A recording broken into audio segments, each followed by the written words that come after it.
কেমন আছো সবাই? তোমাদের ফিজিক্স পরীক্ষা খুব সন্নিকটে চলে এসেছে। আসলে কালকে ক্লাসে আসলাম না, কারণ তোমরা বিভিন্ন ধরনের ম্যারাথন রেসে ছিলে। তো আশা করি ম্যারাথন রেস শেষ হয়েছে। আমার যেটা মনে হয় আর কি, যে পরীক্ষার আগে তোমার নিজের প্রিপারেশনটা খুব জরুরি একটা বিষয়। কি বললাম? পরীক্ষার আগে তোমার নিজের প্রিপারেশন খুব জরুরি একটা বিষয়। এত ম্যারাথন রেসে দৌড়ালে আসলে নিজের প্রিপারেশনটা কিন্তু সেই ম্যারাথনের মতোই হয়ে যাবে। ওকে, তোমাদের এই ফ্রি কোর্সে ইচ্ছা করলে আমি খুব ঘন ঘনই এসে তোমাদের সময় কিল করতে পারতাম, কিন্তু আসলে বিষয়টা কিন্তু ওরকম না। হ্যাঁ, পড়াশোনার বিষয়টা ওরকম না যে তোমাকে একটা ক্লাসে বা অনশট বা একটা ম্যারাথন ক্লাসে সব কিছু দিয়ে দিবে। আসলে এমন না। পরীক্ষা একটা দিয়ে, আইসিটি পরীক্ষা দিয়ে এসেছো, তারপরে তোমার আম, কি বলবো, যে একটু মেনশন করি সবাইকে।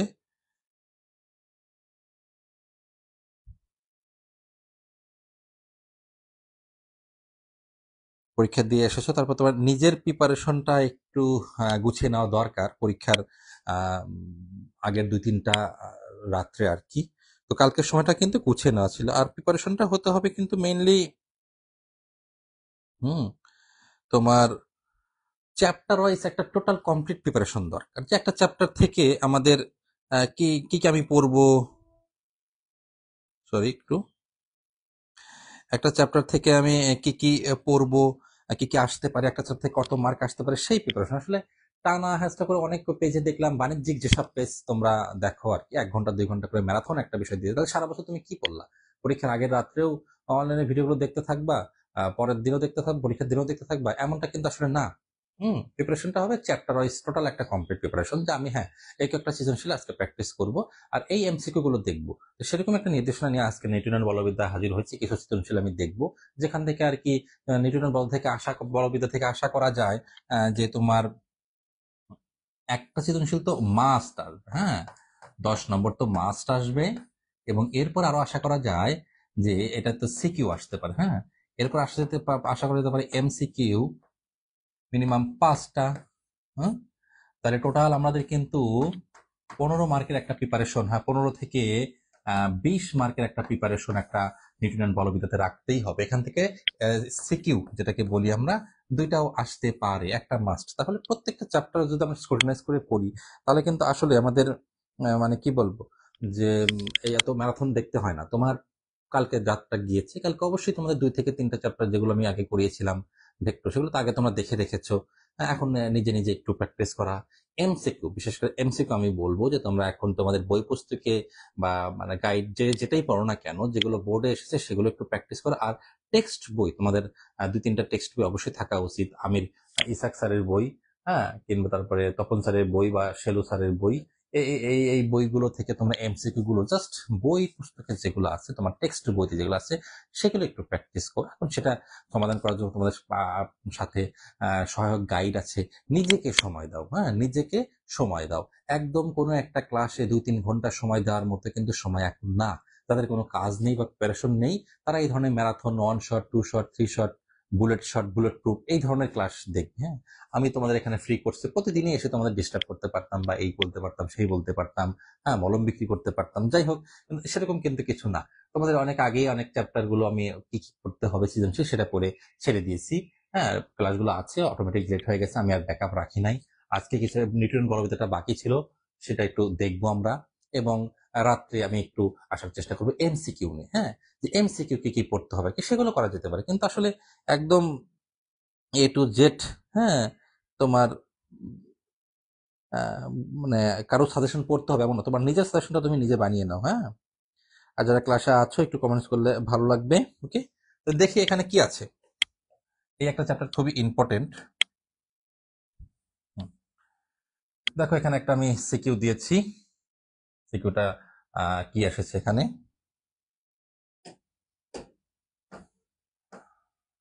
দেখে নাও সবাই।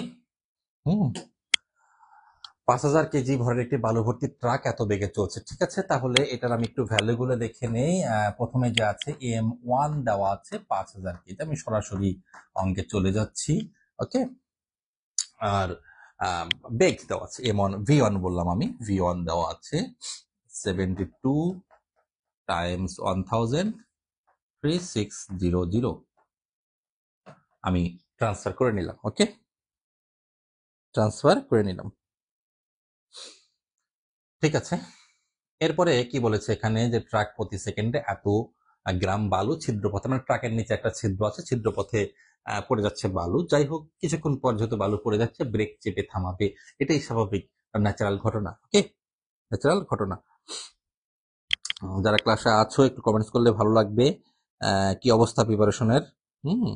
ক্লাসে অনেকেই আছো হয়তোবা, আর যেহেতু আমি নোটিফিকেশন দিয়ে আসিনি, দিয়ে আসা হয় না, তো অনেকে বিভিন্ন নানান কি বলে আর কি, যে পরিকল্পনা বা নানান ধরনের নোটিশ দেওয়া আছে যে আসতেছে, আজ ক্লাস হবে, এই হবে, সেই হবে, দেখা যাচ্ছে যে কিছুই না, বই পুস্তকে যা আছে সেগুলো 4-5টা সমাধান করা আছে। তো সুতরাং নিজেকে সময় দাও, ক্লাসগুলো এখানে দিয়ে রাখি, পরবর্তীতে কারো সময় হলে দেখে নেবে।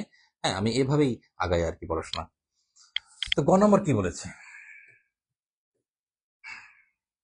ক খ টর্ক কাকে বলে, এই সংজ্ঞাগুলো তোমরা জানোই। বালুর মধ্যে গাড়ি চালাতে সমস্যা হয় কেন? ওই যে তোমার ঘর্ষণ বলের বিষয়গুলো থাকে, কিন্তু ক্রিয়া প্রতিক্রিয়া বল থাকে, যে বালুতে তুমি যদি ক্রিয়া করো তাহলে ঠিক মতো প্রতিক্রিয়া পাচ্ছ না, হ্যাঁ, ক্রিয়া বেশি প্রতিক্রিয়া কম।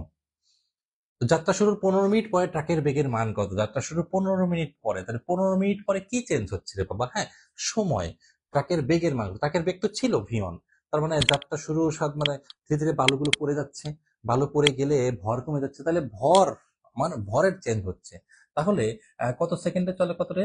হ্যাঁ, 1 সেকেন্ডে। হ্যাঁ, 1 সেকেন্ডে বালু পরে কত গ্রাম? হ্যাঁ, 200/1000 কেজি। এত। হম অতএব কত রে বাবা? 15 গুণন 60। এত সেকেন্ডে বালু পরে কত? এটা গুণন হয়ে যাবে, এখানে যা থাকবে গুণন 15 গুণন 60, বের করে ফেললাম। এটা কি? এতটুকু বালু পড়ে গেল। তাহলে এখন M2 কত? এখানে সাপোজ আমি বললাম যে কিছু একটা কেজি, হ্যাঁ, সাপোজ ধরলাম 120 কেজি, এরকম কিছু একটা অ্যান্সার আসলে, 120 কেজি, এরকম 120 বা 80 এরকম তো হতে পারে, যাই এরকম কেজি পড়ে গেল। অতএব M2 কত? ওই যে ছিল যত কেজি পড়ে গেল, আরো বেশি হতে পারে, আন্দাজ একটা ধরলাম, 5000 বিয়োগ এই যে 120, যদি এখানে 120 আসে আর কি, এটা হয়ে গেল M2 সামথিং 4.8 একটা কেজি আসলো। তাহলে এখন বলা যেতে পারে না V2 কত? V2 ইকুয়াল টু কত? কি করবো আমরা? শক্তির সংরক্ষণ নীতি অনুযায়ী M1 V1 equal two M2 V2 বলা যায়। M1 V1 equal two M2 V2, তো V2 ইকুয়াল টু, ওকে,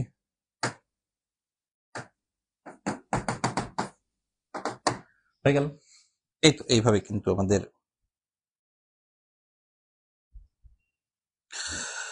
রাসেল আহমেদ, ওয়ালাইকুম আসসালাম স্যার, কেমন আছেন? আলহামদুলিল্লাহ ভালো আছি। সবাইকে শুভকামনা। আমি যেটা বলবো তোমাদের, যেটা ক্লিয়ারলি বলতে চাই, যে অন্যের উপর ডিপেন্ড করা ছাড়ো, তুমি সারা বছর যে পড়েছো এইটুকুই যথেষ্ট, এটুকুই যথেষ্ট। কনফিডেন্ট নিয়ে, কনফিডেন্স মানে বি কনফিডেন্ট আর কি, কনফিডেন্ট হয়ে বা কনফিডেন্স নিয়ে যাই হোক না কেন, নিজের কনফিডেন্সে পরীক্ষা দিতে যাওয়া। আর প্লিজ কোনো লং টাইম কোনো জায়গায় সময় দিও না, লং টাইম কোনো জায়গায় সময় দিও না, নিজের পড়াটা পড়ো নিজে। তোমাদের যে চ্যাপ্টারগুলো আমি এর আগে রিভিউ করেছি, ফার্স্ট পেপারে প্রত্যেকটা চ্যাপ্টার রিভিউ করেছি, এটা একটু বাকি ছিল, হঠাৎ করে মনে পড়ে গেল। এইগুলো একটু দেখো ঘুরে ফিরে, তারপর নিজের তো একটা বুদ্ধি আছেই যে আর কি কি পড়তে হবে। হয়তো বা একটু যে কলেজের বিভিন্ন কলেজগুলোতে এসেছে দু একটা, মানে বেশি কঠিন গুলো প্র্যাকটিস করো না, একটু দেখলা MCQ গুলো, বইয়ের যেগুলো টেক্সট বই আছে, যে ইসাক স্যার কিংবা তপন স্যার কিংবা যে যার যে একটা বই আছে, সেইগুলোর MCQ গুলো একটু রিভিউ করো। আমি চেষ্টা করবো, দেখি দু একটা চ্যাপ্টার নিয়ে আজকে রাত্রে MCQ গুলো সলভ করা যায় কিনা, বইয়ের PDF গুলো নিয়ে, যে PDF গুলো নেটে এখন পাওয়া যায়, মানে মূল বইয়ের PDF গুলো থেকে MCQ সমাধান করার চেষ্টা করবো। তো নিজের যেটা বলবো, নিজেরটা নিয়ে লড়ো আর কি। যে কেউ দেখি যে অনেকে বলতেছে যে আমি কিভাবে 200-তে 200 পেয়েছি, দেখো আমার ক্লাস, না রে বাবার দরকার নেই। হ্যাঁ, কে 200-তে 200 পেয়েছে, 300-তে 300 পেয়েছে, সেটাতে তোমার কিচ্ছু হবে না। অন্যের নেমে করলে তোমার কোনোদিনই চান্স তো দূরের কথা, রেজাল্ট ভালো হবে না। তো এগুলো কপি করো না মানুষ পেজের ভিউ বাড়ানোর জন্য বা বিভিন্ন বাণিজ্যিক কায়দার জন্য। কিছুটা আমিও আমাকেও বলতে পারো যে না স্যার আপনি পেজ চালাচ্ছেন, বাণিজ্যিক কায়দায় চলে এসেছেন, হ্যাঁ কোর্স পড়াবোই করবো, কিন্তু বাণিজ্যিক কায়দায় কারো সময় নষ্ট করার ইচ্ছে নেই। যদি কোনো কোর্স, তোমরা জানো যে আমার পেজে কিন্তু এইচএসসি লেভেলের কোনো কোর্স এখনো আমি ওপেন করি নাই, ইনস্ট্রুমেন্ট থাকা সত্ত্বেও। ওকে, এটার জন্য আসলে মানে এতটা বাণিজ্যিক হওয়া যায় না যে সবকিছু একদম ভেজাল করে ফেলবো। ওকে, হ্যাঁ কোর্স খুলবো, সেখানে প্রপার ওয়েতে প্রপার যদি একটা সার্ভিস দিতে পারি তখন এটা একটা প্রিপারেশন, একটা কোর্স ওপেন হবে, সেটা টোটালি স্টুডেন্টের জন্য উপকারী হবে একটা সময়। হ্যাঁ, একাডেমিক লেভেলে আসলে তোমাকে আজে বাজে কোর্স দিয়ে তোমার সময় নষ্ট করার দরকার নেই, ম্যারাথন ক্লাস দিয়ে আমার পেজের ভিউ বাড়ানোর বা ওয়াচ টাইম বাড়ানোর কোনো দরকার নেই। তো তুমি নিজে ম্যারাথন ভাবে পড়ো, সারা বছর কি করেছো, হ্যাঁ। আর যারা সারা বছর পড়েনি তাদের এখন এই ম্যারাথন বা T20 বা টেস্ট দিয়ে কিচ্ছু হবে না। হ্যাঁ, গো টু হেল। যারা সারা বছর পড়ো নাই, গো টু হেল। আগের 2 দিনে কিছুই হবে না, তুমি যতই তুমি হ্যাঁ বিভিন্ন ধরনের অনলাইন ক্লাস দেখো না কেন, আর্কাইভ ক্লাস দেখো না কেন, তোমাদের কিছুই হবে না। সারা বছর প্রিপারেশন না থাকলে গ্যারান্টি দিলাম কোনো কিছু সম্ভব না। হুম, কোনো কিছুই সম্ভব না। ওকে, এটা মাথায় রেখো। এটা আমি তোমাদের বলছি না, যে এটা বাস্তবতার সাথে মিলিয়ে দেখো। সারা বছরের যদি প্রিপারেশন না থাকে, তুমি পরীক্ষায় যদি একদম কমনও পাও 8টা সৃজনশীল, 8টার সৃজনশীলে তুমি ভালো মার্ক পাবে না। হ্যাঁ, কোন রকম মার্ক পাবে কিছু। সো আমি যেটা বললাম যে সারা বছর প্রিপারেশন না থাকলে কিছু হবে না। সৃষ্টিকর্তার তো একটা আসলে হিসাব আছে, তাই না? সারা বছর তুমি পড়লা না, একজন পড়লো, হ্যাঁ, তার যেমন হলো, আর তুমি কয়েকটা ওয়ান শট ক্লাস, হ্যাঁ কয়েকটা ম্যারাথন ক্লাস দেখে একদম A+ পেয়ে বুয়েটে বা রুয়েটে বা কুয়েটে বা চুয়েটে বা ঢাকা ভার্সিটি আমেরিকা চান্স পেয়ে গেলা। It's illogical. ইটস রেডিকুলাস বা হাস্যকর ব্যাপার। সো আশা ভরসা তোমাদের আমি এই জন্য দেই না, আমাকে যারা চেনো বাস্তবে আর কি, তাদেরকে আমি অহেতুক আশা দেই না। কারা কারা চান্স পাবে, কারা কারা চান্স পাবে না, কাদের কাদের পরীক্ষা ভালো হবে, কাদের কাদের পরীক্ষা খারাপ হবে, এটা সব বোঝা যায়। অহেতুক তোমাকে আশা দিয়ে লাভ নেই আর কি। হ্যাঁ, বিভিন্ন প্ল্যাটফর্মে তো দেখি কতজন ভর্তি হয়, 4,000, 5,000, 6,000, চান্স পায় কয়জন? যারা পাওয়ার তারাই পায়। ওকে, তোমার শুধু টাকাটা ওয়েস্ট হয়। ওকে, সুতরাং বুঝে শুনে নিজের একটা বিচার করে আর কি আগাবে, যে কোথায় কি করা যাবে। হ্যাঁ, সবসময় সব দিকে ইনভেস্ট করতে হয় না। আর সবার জন্য কিন্তু পড়াশোনাও না, এটা মাথায় রেখো। হ্যাঁ, সবার জন্য কিন্তু পড়াশোনাও না, এটা মাথায় রেখো। হ্যাঁ, ঠিক আছে। এখন ট্রাকটি থামানোর জন্য প্রয়োজনীয় বল হিসাব করো। ট্রাকটি থামানোর জন্য প্রয়োজনীয় বল, বল মানে F=ma, বাধাদানকারী বল আমরা নির্ণয় করবো ma। তাহলে এমটা কত, এটা একটা ফাইন্ড আউট করতে হবে। হ্যাঁ, যে শেষ পর্যন্ত এই যে ট্রাকটি থামানোর জন্য কত হিসাব করা হচ্ছে। ট্রাকটি থেমেছে কখন? 20 মিটার দূরত্ব গিয়ে। হ্যাঁ, 20 মিনিট পরে। তো 20 মিনিট পরে ভর কত, 20 মিনিট পরে ত্বরণ কত। F=ma, ঠিক আছে, ma। তো এটা 20 মিনিট পরে ভর কত, 20 মিনিট পরে ত্বরণ কত, এটা আমার নির্ণয় করতে হবে। আগে নির্দিষ্ট ওয়েতে যাই আমি। হ্যাঁ, ঠিক আছে, নির্দিষ্ট ওয়েতে যাই। ওকে, তারপর বলে রাখি যে সন্ধ্যার দিকে আমরা কিছু MCQ সলিউশন নিয়ে আসবো আশা করি আর কি। ওকে, হ্যাঁ, তাহলে ঘ নম্বর কি হবে? ঘ নম্বর যেটা হতে পারে, আগে প্রথমে এই যে 20 মিনিট পর যে ব্রেক কষেছে, এই 20 মিনিটে তোমার কতটুকু ভর চেঞ্জ হলো। হ্যাঁ, তাহলে আবার 1 সেকেন্ডে বালু পরে কত হয়ে গেল। অতএব কত রে, 20 মিনিট, 20 × 60। কিছু একটা হবে নাকি? এটা যা আসলো গুণন এটা, এটা করলাম M3 আসলো তো নাকি, সরি M3 না, এটা কিছু একটা আসলো। তাহলে M3 কত হবে? M3 কত হবে? ওই যে বাবা যে 5,000 ছিল, এই যে 5,000 ছিল, 5,000 থেকে এইখানকারটুকু বাদ দিয়ে এটা হবে M3। ভালো কথা। তাহলে কিন্তু আমার এই ত্বরণ নির্ণয়ের জন্য কিন্তু ভর নির্ণয় কিন্তু করে ফেলেছি M3। হ্যাঁ, তাহলে এই ভর কত হবে? M3। ওকে, এটা হচ্ছে ভর। আর ত্বরণ নির্ণয়ের জন্য অবশ্যই বেগ লাগবে। ত্বরণ নির্ণয়ের জন্য কি লাগবে? বেগ লাগবে। হ্যাঁ, যখন ব্রেক কষে থামাই, ছোটবেলা থেকে 9-এর একটা জিনিস মুখস্থ করতা তোমরা আর কি, ব্রেক কষার অঙ্ক দেখলে ভি স্কয়ার সমান U² - 2as, মনে আছে? সে এরকম একটা বিষয়, V square equal to U² - 2s, minus কেন? যেহেতু মন্দন। তাহলে ব্রেক কষার যত অঙ্ক সেটা আমাদের কি দিয়ে হবে? V square equal to U² - 2as, বুঝি আর না বুঝি, তাই না? তো যাই হোক, বুঝেই করি আমরা। M3 এলো। M3 এর পর তাহলে আমার কি আসতেছে? M1V1 ইকুয়াল টু M3, হ্যাঁ, V3 এভাবে করা যায়। হ্যাঁ, এভাবে অবশ্যই করা যায়। তো এভাবে করা গেলেই M1 V1 কিন্তু এই যে সামনে আগেরটাই, হ্যাঁ, প্রথমে যেটা ছিল M1 V1, M3 V3। আচ্ছা, তাহলে এখান থেকে আমরা কি বের করব? V3, যদি M1 M2 হয়ে গেছে, M1 V1 M3 বের হলো। ওকে, ঠিক আছে, এটা গেল V3। তার মানে এই বেগ নিয়ে ট্রাকটা চলছিল। ওকে, ভালো কথা।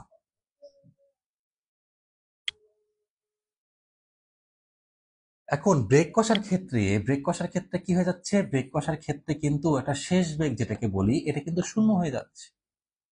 এটা কিন্তু শূন্য হয়ে যাচ্ছে। ওকে, তাহলে V4 square equal two V3 square, মানে ভি স্কোয়ার সমান সমান ইউ স্কোয়ার মাইনাস 2as। এটা ছিল যে, এটা কি ছিল? শেষ বেগ। শেষ বেগ কেন? কত? শূন্য, থেমে গেছে যেহেতু। V3 square minus 2as, S মানে কত? এই যে 20 মিটার। তাহলে এখানে এ কত?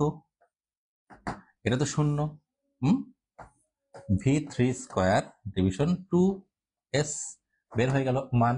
এরপরে F ইকুয়াল টু M3a, এটা দিতে কিন্তু তুমি প্রয়োজনীয় বলের মান নির্ণয় করতে পারবে। ওকে,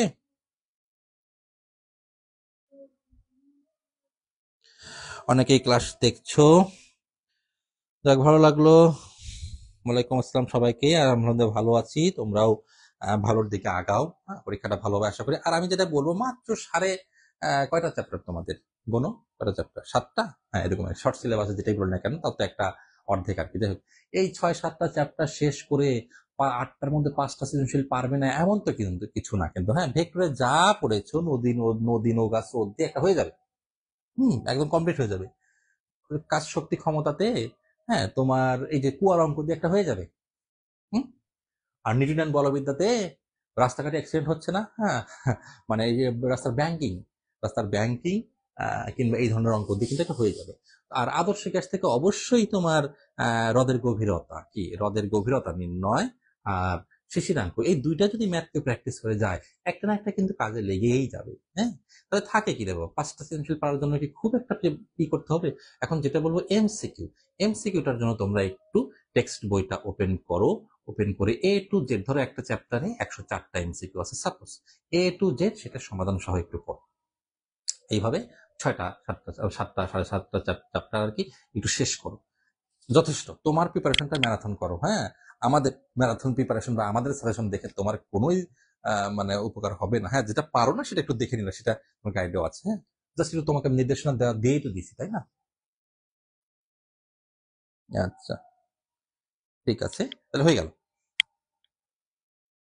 এরপরে যেটা আসবো, তবে আমি চেষ্টা করি তোমাদের যেন অথেন্টিক একটা প্রিপারেশন দিতে পারি, কারণ তোমাদের ক্ষতি হোক এমন কোনো কাজ আমি কখনোই করতে ইচ্ছুক না। কারণ বিসিএস দিয়ে একটা সরকারি কলেজে ভালো একটা তোমাদের সার্ভিস দিচ্ছি। ওকে, আমার চেষ্টা করি সর্বোচ্চটা দেওয়ার আর কি। সেখানে যদি তোমাদের টাইম কিল করার জন্য কোনো কিছু আমার পেজে দিয়ে, এটা আমার খুবই খারাপ লাগে। যেগুলো দরকার সেগুলো দেওয়া হবে। অহেতুক ম্যারাথন বা অহেতুক মানে কি বলবো যে মানে অনশট টু শট দরকার নেই। বা নানান প্রক্রিয়ায় তোমাকে মোটিভেট করবে কিন্তু, হ্যাঁ, তাদের কোর্সে নেওয়ার জন্য। দেখো, এখানে দুটো যন্ত্র আছে, একটা হচ্ছে সরল, দুইটা বস্তু আছে, একটা দণ্ডাকৃতির, একটা গোলাকৃতির। একটা বস্তু বোঝা যাচ্ছে, তার মানে এটা কৌণিক ভরবেগ টর্ক কিছু একটা দিয়ে কিছু একটা হবে। হ্যাঁ, কিংবা জড়তার ভ্রামক দিয়ে কিছু একটা হবে, বোঝা যাচ্ছে। গ নম্বর এখানে কি হচ্ছে?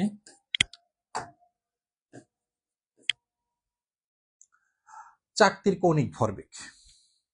চাকতির কৌণিক ভরবেগ তোমাদের জানা আছে। কৌণিক ভরবেগ এল, কৌণিক ভরবেগ এল ইকুয়াল টু আর পি বা এম ভি বা এম ভি ওমেগা আর স্কোয়ার। এটা হতে পারে। এম এর ভি এর ভি যদি ভি ইকুয়াল টু ওমেগা আর যদি বসাও, ভি ইকুয়াল টু ওমেগা আর যদি বসাও, এরকম হতেই পারে কিন্তু। আচ্ছা, এখন কথা হলো যে এখানে তো আমাদের কি দেওয়া আছে যে 0.5 কেজি ভরের এবি দণ্ড বাদ আমার যেহেতু গ নম্বর সে চাকতি নিয়ে চিন্তা করো। আমার চাকতির কি কি দেওয়া আছে একটু দেখি। চাকতি, এই যে চাকতি, আচ্ছা,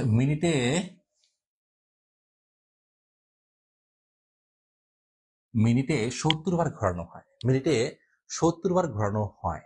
হ্যাঁ, মিনিটে 70 বার ঘোরানো হয়। তাহলে 70 বার যদি ঘোরানো হয় তাহলে ওমেগা কত রে বাবা? Omega equal to 2 pi N ভাগ টি। সিম্পল হিসাব, খুবই সিম্পল হিসাব। এন হচ্ছে কত? 70, পাই হচ্ছে 3.14, টি কত? টি টি টি টি টি কত রে? 1 মিনিট 60 বের হলো।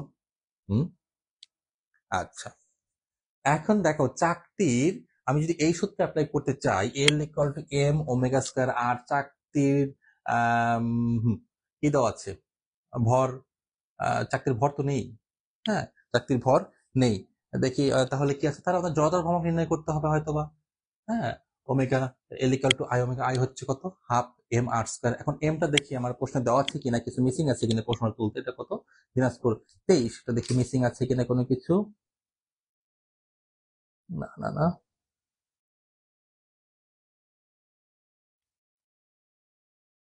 আচ্ছা ঠিক আছে, তার মানে এখানে হ্যাঁ ভর ওই 0.5 ভরের এবি দণ্ডটি। আচ্ছা ঠিক আছে, এখানে সম্ভবত প্রশ্নে তোমার এই বোঝাতে ভুল করেছে নাকি একটু পরে দেখি। 0.5 কেজি ভরের এবি দণ্ডটি, আচ্ছা পিকিউ অক্ষের সাপেক্ষে ঘুরছে। আচ্ছা, পরবর্তী দ্বন্দ্বটিকে এর দৈর্ঘ্যের সমান ব্যাসের একটি পাতলা, আচ্ছা ঠিক আছে বুঝতে পেরেছি, এই যেখানে দেওয়া আছে। আবারও বলছি, প্রশ্নটা পাওয়ার পরে সঠিকভাবে পড়বে। যেমন 0.5 কেজি ভরের এবি দণ্ড, এখানে অনেকে চাকতির ভর খুঁজতে পারে। হ্যাঁ, আমিও খুঁজলাম, কিন্তু দেখো পরবর্তীতে দণ্ডটিকে এর দৈর্ঘ্যের সমান ব্যাসের একটি পাতলা চাকতিতে পরিণত করা হলো। তার মানে এই দণ্ডটা দ্বারাই ওই চাকতিটা বানানো হয়েছে। তার মানে এর ভর আর এর ভরও 0.5 কেজি, এর ভরও 0.5 কেজি। এটা কিন্তু উজ্জ্ব আছে, কথাটা বলা নেই কিন্তু। হ্যাঁ, তার মানে তোমাকে বুঝে নিতে হবে ভর এত। ওকে, তাহলে চাকতির মাঝখানটা যদি অক্ষ হয়, যেহেতু ব্যাসার্ধ নেই, আমার ভর দেওয়া আছে, ঠিক আছে, আর নাই, তাহলে কি করব? আর কি আছে? আছে, সেটাও দেওয়া আছে। হ্যাঁ, সেটাও দেওয়া আছে, কিন্তু এম এর মান আর এর মান সরাসরি বসানো যাচ্ছে না এখানে, কারণ এটা তো জেনারেল একটা সূত্র। হ্যাঁ, এটা একটা জেনারেল একটা সূত্র। যে যখন তখন এটা এন ইকুয়াল টু কিন্তু আই ওমেগা হয়, যেটা যারা ভুল করে আর কি। হ্যাঁ, এই ব্যাসার্ধ কিন্তু এখানে এম আর আর এর মান বসালে কিন্তু অঙ্ক হবে না। তো এখানে আই, যখন চাকতি দেওয়া একটা বস্তু দেওয়া আছে, অক্ষ দেওয়া আছে, তো অক্ষের সাপেক্ষে অক্ষ কোথায়? মাঝে হলে এক ধরনের জড়তার ভ্রামকের সূত্র, আয়ের সূত্র, সাইডে হলে এক ধরনের সূত্র। হ্যাঁ, আবার দূরবর্তী স্থানে হলে সেটা এক ধরনের সূত্র। তাহলে এর এখানে এম আর স্কোয়ার সরাসরি মান বসানো যাবে না, সরাসরি মান বসানো যাবে না। হ্যাঁ, কি করতে হবে? আই ইকুয়াল টু চাকতির মাঝখান দিয়ে যদি অক্ষ যায়, তাহলে half M R square, half M R square. ঠিক আছে, তাহলে হাফ তো হাফ, এম তো 0.5, আর কত? এই যে দেখো 0. কি বলছে? এর দৈর্ঘ্য কত? 1 মিটার। দেখো দৈর্ঘ্য 1 মিটার, এটা কি করছে? এর দৈর্ঘ্যের সমান ব্যাস, তার মানে 1 মিটার। এই চাকতির ব্যাস কত? 1 মিটার, টোটালটা 1 মিটার, অর্ধেকটা কত রে বাবা? 0.5, 0.5 মিটার। এই হয়ে গেল আমার আই। বের করব ওমেগা আই। দেন এল কত? এল চাকতির, হ্যাঁ ডিস্ক, এলডি বললাম, এলডি চাকতির ডিস্ক, তুমি এলডি ইকুয়াল টু আই ওমেগা। হয়ে গেল।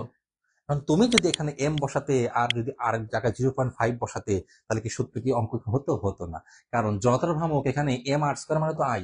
জড়তার ভ্রামক কিন্তু বস্তুর আকার আকৃতি অবস্থান এবং অক্ষের অবস্থানের উপর নির্ভর করে কিন্তু। ওকে, তাহলে গ নম্বর কিন্তু হয়ে গেল আমাদের।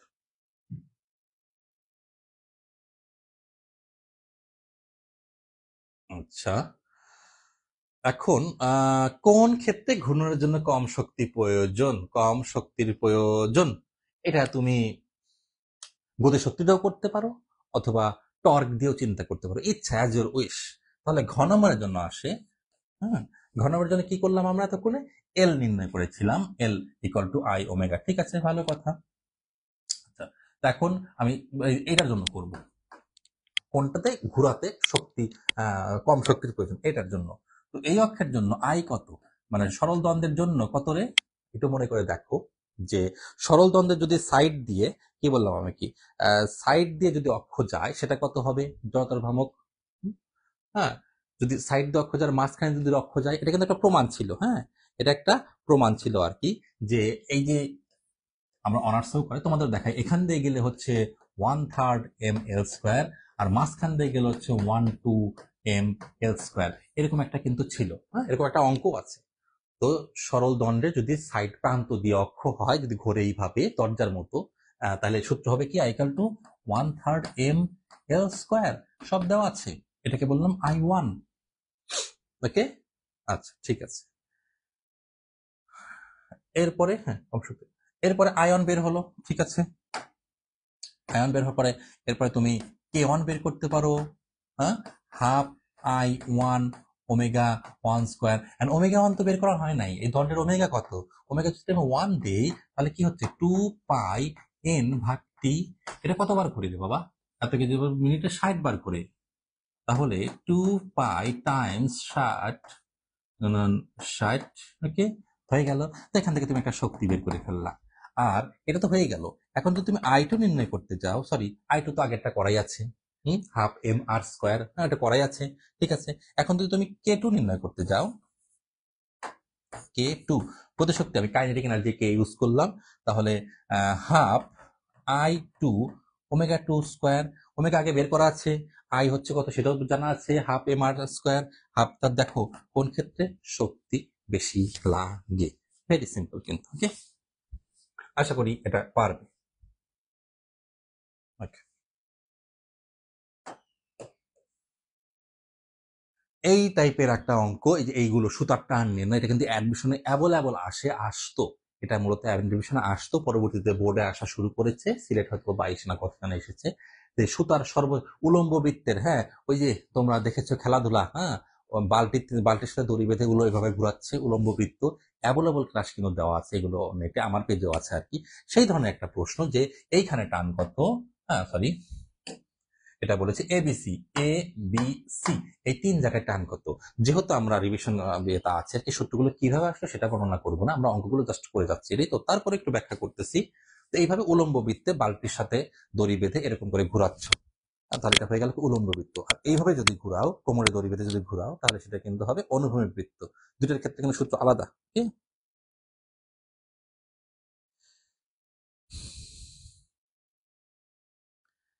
ক্লাসে আছো, একটু কমেন্টস করলে ভালো লাগতো, অনেকেই কমেন্টস করছে। হুম, একটু ফ্রেন্ডদেরকে মেনশন দাও, ক্লাস চলছে। হুম,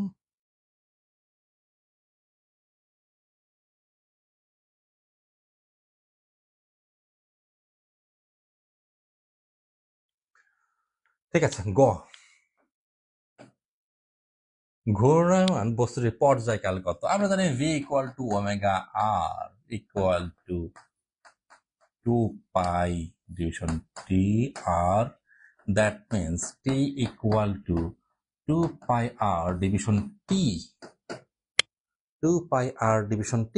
আর কত, হ্যাঁ 1 মিটার ব্যাসার্ধের বৃত্তাকার পথে ঘোরানো হচ্ছে, ও সরি এটা v 4, তাহলে এটা 4, এটা বসিয়ে দাও, হয়ে যাবে কিন্তু। ওকে, ঘ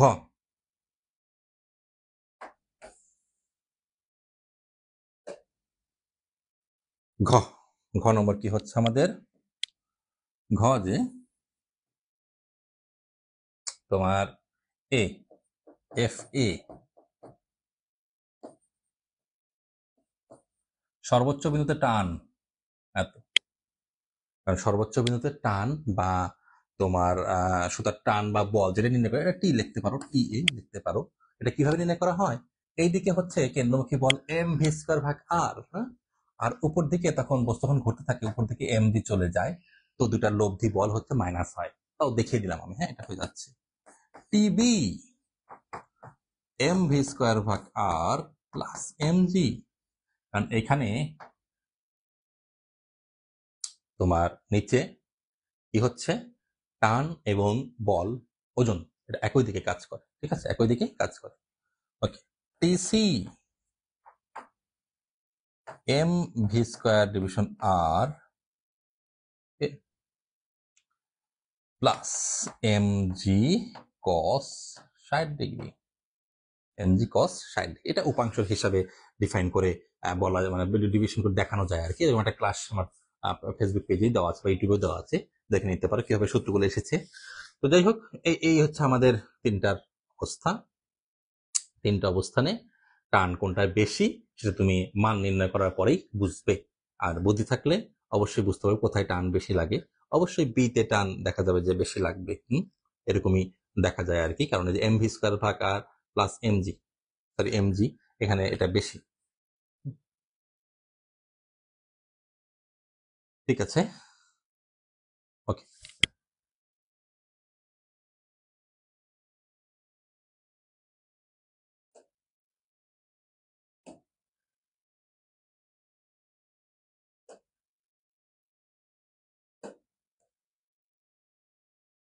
এরকম অঙ্ক অনেকটাই দেখা যায়, মাঝে মাঝে আসে। কৌণিক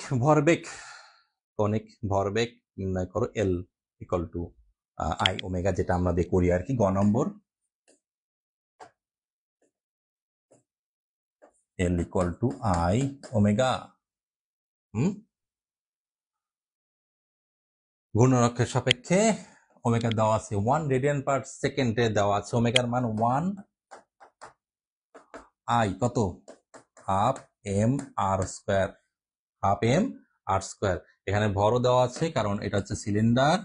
এর কেন্দ্রগামী অক্ষের সাপেক্ষে যদি নির্ণয় করতে চাও, সেটার সূত্র হচ্ছে half M R square Times omega.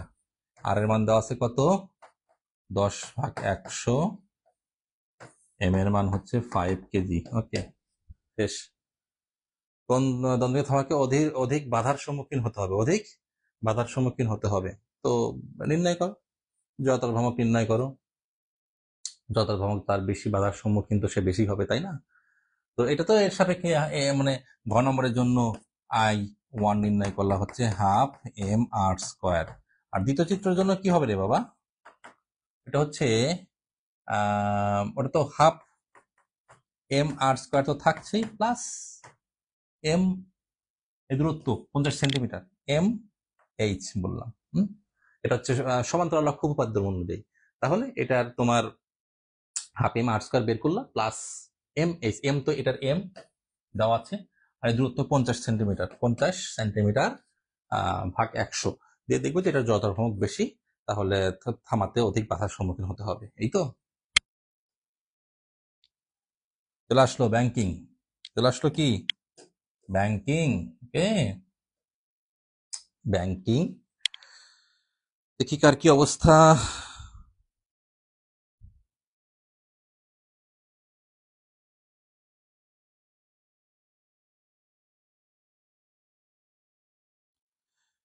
Class দেখছে, যাক ভালো লাগলো ক্লাস দেখছো।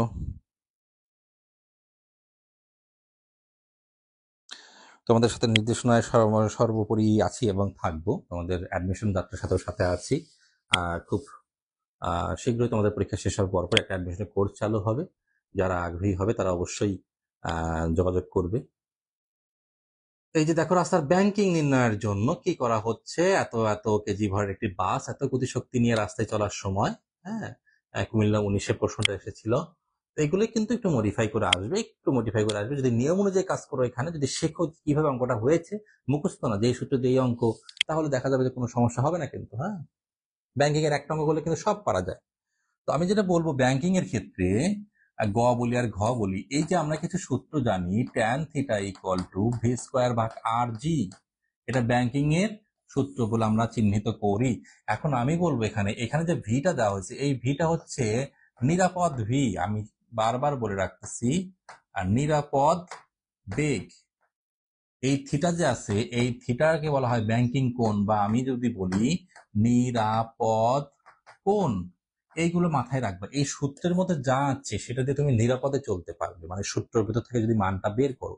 আর অঙ্কের মধ্যে যা দেওয়া আছে সেটা নিরাপদ নয়, বা নিরাপদ হতেও পারে নাও হতে পারে, সেটা এই সকল সূত্রের সাথে তোমাকে ম্যাচ করতে হবে। হ্যাঁ, তাহলে অঙ্কে ধরো বেগ দেওয়া আছে, মানে কত, এখানে হচ্ছে কোন একটা বেগ দেওয়া আছে ধরো 20 কিলোমিটার পার আওয়ার। হ্যাঁ, এখন তুমি অঙ্ক করে দেখবে এই ভিটা কত আসে। এই ভিটা যদি, হ্যাঁ, যদি কি বললাম, এই ভিটা যদি 10 কিলোমিটার পার আওয়ার আসে, তাহলে কিন্তু 20 কিলোমিটার পার আওয়ার তোমার নিরাপদ নয়, তুমি এই বেগের চেয়ে বেশি বেগে চলতেছো। তাহলে এই সূত্রের গুলো তুমি সবসময় মনে রাখবে, নিরাপদ। তোমার এখানে থিটা আসছে 5 ডিগ্রি, তোমার প্রশ্নের থিটা আছে 6 ডিগ্রি, তার মানে তোমার প্রশ্নের যে চিত্র সেটা নিরাপদ নয়, ওই ব্যাংকিং কোণ ওখানে নিরাপদ নয়, কোনটা চেঞ্জ করে কমাতে হবে। Is it clear? আমি কিন্তু ক্লিয়ার ভাবে বোঝাতে পেরেছি কিনা, অবশ্যই বোঝাতে পারছি, তুমি বুঝতেছো কিনা যে এই সূত্র দ্বারা যা হবে সেটা নিরাপদ। ওকে, এই নিরাপদ মানের সাথে তোমার অঙ্কের মধ্যে যা আছে সেটা তোমাকে ম্যাচ করতে হবে। ওকে, প্রত্যেকটা অঙ্কের জন্য এটা মাথায় রাখবা। আর tan theta equal to sine theta equal to H ভাগ ডি, এরকম একটা বিষয় থাকে। Tan theta equal to sine theta equal to H ভাগ ডি। এটা হচ্ছে থিটা অতি ক্ষুদ্র বলে সাইন থিটা এবং ট্যান থিটাকে সমান ধরা হয়, এইচ ভাগ ডি। আচ্ছা, এইচ কোনটা ডি কোনটা, আমরা গ নম্বরে আসি। এই যে একটা রাস্তা দেওয়া আছে রে বাবা, রাস্তার মাটির নিচে, এইটা তোমার রাস্তা, এটা তোমার রাস্তা, এটা দেওয়া আছে 7 মিটার। আচ্ছা, এই উচ্চতা এটা আছে মাটির নিচে। এখন রাস্তাটা তো কেমন থাকে রে বাবা, রাস্তা এরকম আছে, ঠিক আছে, হ্যাঁ, রাস্তাটা কেমন থাকে, মাটির নিচে কেমন থাকে সেটা তো খুঁড়ে বের করতে পারি না। তাহলে এটা যদি এই হয় উচ্চতা, এটা এই পার, রাস্তার এক পার, রাস্তার এই পার, হ্যাঁ, এটা উঁচু আর এটা নিচু, একদিকে ঢালু থাকতেছে, হ্যাঁ, এটা থিটা। আচ্ছা, এটা তো আমরা কখনো কাউন্ট করতে পারি না, কারণ মাটির নিচে রাস্তাটা কিন্তু এরকম করে ওঠা থাকে, হ্যাঁ, রাস্তা এরকম করে মাটি এরকম চলে যায়। এটা কতটুকু, এটা ফিক্সড নির্ণয় করা যায় না। আমরা উচ্চতা এটা নির্ণয় করতে পারতেছি, এটা নির্ণয় করতে পারছি। তাহলে লম্ব ভাগ অতিভুজ মানে কি, হ্যাঁ, এইচ ভাগ 7 মিটার মানে কি, লম্ব ভাগ অতিভুজ মানে হচ্ছে সাইন। এখন যেহেতু থিটা ক্ষুদ্র, এই সাইন থিটা এবং ট্যান থিটা সমান হয়, মানে লম্ব ভাগ ভূমি হচ্ছে ট্যান থিটা, লম্ব ভাগ ভূমি কি ট্যান থিটা। তো এই যেহেতু থিটা ক্ষুদ্র হলে এটা এটা প্রায় সমান হয়ে যায়। এই জন্য বাস্তবের মান নির্ণয়ের জন্য আমরা লম্ব ভাগ অতিভুজ ইউজ করবো, কিন্তু লিখবো ট্যান থিটা। ঠিক আছে, লিখবো আমরা কি ট্যান থিটা। তাহলে ট্যান থিটা ইকুয়ালটা কি লম্ব ভাগ অতিভুজ হতেও পারে, কোন ক্ষেত্রে, যদি কোনটা ছোট হয়। ওকে, বাসটির ভরবেগ কত, বাসটির ভরবেগ কত, গ নম্বরে এত কিছু চাই না, আমি বর্ণনা করলাম এই জন্য কাজে লাগে, কারণ এরকম অঙ্ক আরো আছে। বাসটির ভরবেগ মানে কি, ভর গুণন বেগ, ভর দেওয়া আছে, বেগ কিভাবে বের করবো, গতিশক্তি থেকে, গতিশক্তি ই কে ইকুয়াল টু বা K equal to half M V square, that means V square equal to 2 E K ভাগ M, or V equal to এটা করে ফেলো। Very simple, very simple. তো বেগ বের করে ভরের সাথে গুণ করে দাও, কি হবে, ভর বেগ।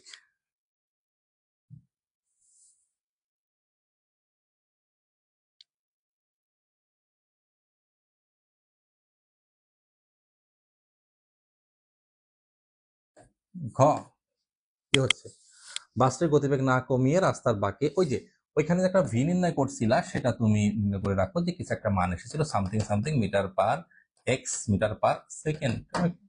এখন গতিবেগ না কমিয়ে রাস্তার বাঁকে নিরাপদে চলাচল করতে পারবে কি না, নিরাপদে চলাচল করতে পারবে কি না, তাহলে ট্যান থিটা ইকুয়াল টু, আমরা জানি, একটু দেখি, ভি স্কয়ার ভাগ আর জি, ভি স্কয়ার ভাগ আর জি, সেটা কি জানা আছে, সেটা আমরা বের করে নেই, হ্যাঁ, এটা বের করে নেই। তাহলে কি ট্যান থিটা মানে কি রে, হ্যাঁ, এইচ ভাগ ডি, এইচ মানে কত 0.3, এই যে এটা,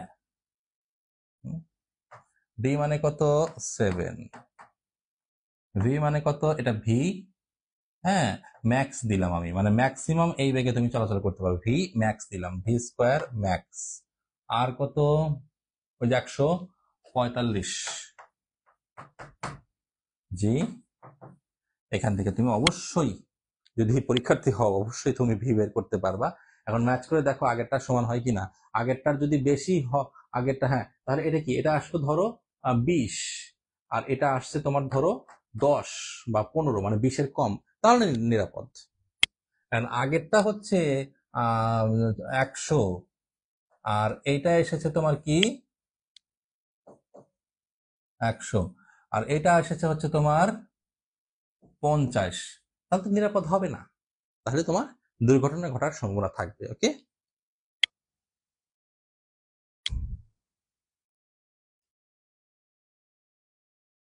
গ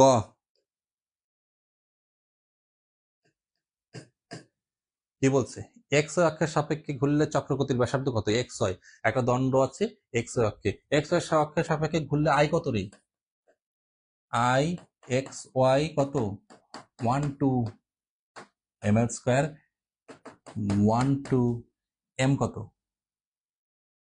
3, এল কত 1.5 যোগ 1.5 3 কেজি মিটার স্কয়ার গেল। ও চক্রগতির ব্যাসার্ধ, ঠিক আছে, তাহলে আই বের হলো। অতএব আমরা জানি I x y equal to m k square I x y division m. বের করে ফেলো চক্রগতির ব্যাসার্ধ। ওকে, কোনটার সাপেক্ষে অধিকতর ঘোরানো সক্ষম হবে, মানে ভালোভাবে ঘুরতে মানে অধিকতর সহজ হবে, তাহলে এটার সাথে তো হয়ে গেল। হ্যাঁ, এখন ঘ নম্বর এখানে কি করবা তুমি, এই ডাটাটা এই মানটা তোমার কাজে লাগবে অবশ্যই। এক্স এর সাপেক্ষে ঘুরলে জড়তার ভ্রামক কত, এবং আমার ওই সাইডের অক্ষের সাপেক্ষে পি কিউ অক্ষের সাপেক্ষে আই পি কিউ এটার সাপেক্ষে ঘুরলে কত 1/3 এম এল স্কোয়ার। দেখো কোনটাতে কি বেশি আসে, হ্যাঁ অধিকতর সহজ হয়, তাই না? দুটোর মান বের করে একটু কম্পেয়ার করো। সহজ জিনিস, খুব দ্রুতই শেষ করে ছেড়ে দিচ্ছি। এই যে মিটার গেজ ব্রড গেজ অধিক দ্রুততার সহিত বাঁক নিতে পারবে। হ্যাঁ, metre gauge broad gauge dual gauge narrow gauge এগুলো হচ্ছে রেল লাইনের প্রকারভেদ। রেল লাইন কয় প্রকার কি কি এটা কিন্তু আছে। হ্যাঁ, দুইটা পাতের মধ্যবর্তী দূরত্ব যদি 1 মিটার হয় মিটার গেজ, 1 মিটারের কাছাকাছি থাকে, যদি 1 মিটার থাকে না। আর ব্রড গেজ হচ্ছে 1 মিটারের বেশি 2 মিটারের কম, আর ডুয়েল গেজ হচ্ছে 2 মিটারের কাছাকাছি থাকে। ওকে, আর ন্যারো গেজ হচ্ছে 1 মিটারের অনেক কম থাকে কিছু কিছু স্পেশাল রাস্তার ক্ষেত্রে। তো যাই হোক, তো এরকম দুটো রাস্তা দেওয়া আছে। মূলত এটা হচ্ছে একটা প্রথম লাইনের ব্যাংকিং কোণ, প্রথম লাইন আমি অঙ্কন করি। হ্যাঁ, ওকে, তো প্রথম হচ্ছে কত বলেছে, দুই পাতের মধ্যবর্তী দূরত্ব 0.8 মিটার একটা, এটা θ1, আর কত দেওয়া আছে এটা পার্থক্য 7 সেন্টিমিটার ভাগ 100, তাহলে tan θ1 ইকুয়াল টু হ্যাঁ কি 7 লম্ব ভাগ ত্রিভুজ, ওই থিটা অতি ক্ষুদ্র বলে 7 ডিভিশন 100 0.8, যা আসবে θ1 tan ইনভার্স সামথিং। হয়ে গেল, সিম্পল, θ1 বের করতে পারলো। আচ্ছা, এরপরে ঘ নম্বরের জন্য কি করবা, দুইটার ক্ষেত্রে বেগ নির্ণয় করো, অধিক দ্রুততার সহায়তা বেগ নিতে পারবে। তাহলে tan θ1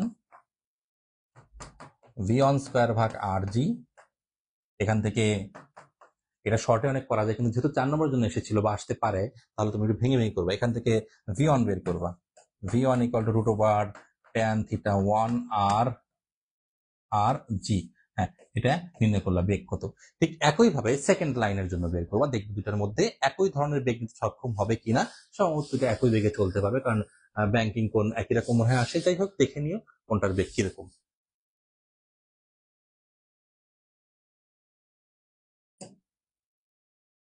এটা খুব ক্লাসিক্যাল একটা অঙ্ক, এতক্ষণের মধ্যে আর এটা মনে করতে হবে না।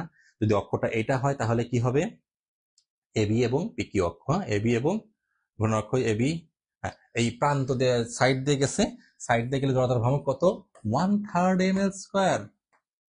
হ্যাঁ, আর মাঝখানে যদি যায় কত 12 ml স্কয়ার। কোন ক্ষেত্রে জড়তার ভ্রামক বেশি, সাইড দিয়ে গেলে জড়তার ভ্রামক বেশি। এটা কিন্তু যুক্তি দিয়ে বোঝাতে গেছে আর কি। টর্ক কত, পিকিউ দ্বন্দ্ব অপেক্ষা টর্ক কত, ক নম্বর কি torque tau equal to F R. হ্যাঁ, এই যে বল আর কত 1 মিটার, তাহলে 500 টাইমস 1, 500 নিউটন মিটার। কি আছে, কিছুই নেই। তো এই ধরনের জিনিসগুলো প্র্যাকটিস করো, সিম্পল গুলো দেখো, বেশি জটিলতার মধ্যে যেও না। আর মানে তুমি বেশি জটিল কিছু দেখে যে ওইটাই আসবে এমনটা না।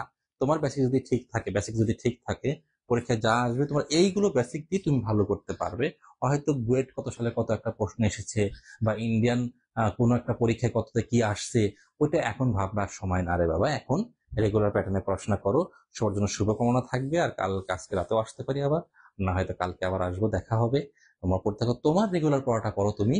হ্যাঁ, আর যদি কোনো সমস্যা থাকে গ্রুপে পোস্ট দাও, স্যার এই জিনিস আমি পারতেছি না, দেখো অবশ্যই সমাধান পাবে। তোমার সমস্যাগুলোর সমাধান করাই হচ্ছে মূল কথা। হ্যাঁ, কোথায় কি দেখলে সেটা কিন্তু বড় কথা না। তো ঠিক আছে, ভালো থাকো, পড়তে থাকো। আর এখন বেশি সময় ওয়েস্ট না করাই ভালো, পড়াশোনা নিয়ে মোটামুটি থাকো। ওকে, আচ্ছা, খুব দ্রুতই আবার দেখা হচ্ছে। আর পরীক্ষার আগে অবশ্যই কিছু নির্দেশনা থাকবে, কিভাবে পড়বে, কিভাবে কি করবে, ফিজিক্সের প্রশ্ন কিভাবে পড়বে সেটা নিয়ে কালকে একটা নির্দেশনায় আসবো, যে আসলে প্রশ্ন দেখে অনেক সময় অনেকে ঘাবড়ে যায়, কিভাবে কি করতে হবে, দেখবা যে অনেক সুন্দর ওয়েতে প্রশ্নগুলো তুমি বুঝতে পারবে। তো সকলের জন্য শুভকামনা, ফিজিক্স পরীক্ষা ভালো হোক। তোমাদের সাথে আছি, তোমাদের আতিক স্যার। ওকে, সকলেই ভালো থেকো।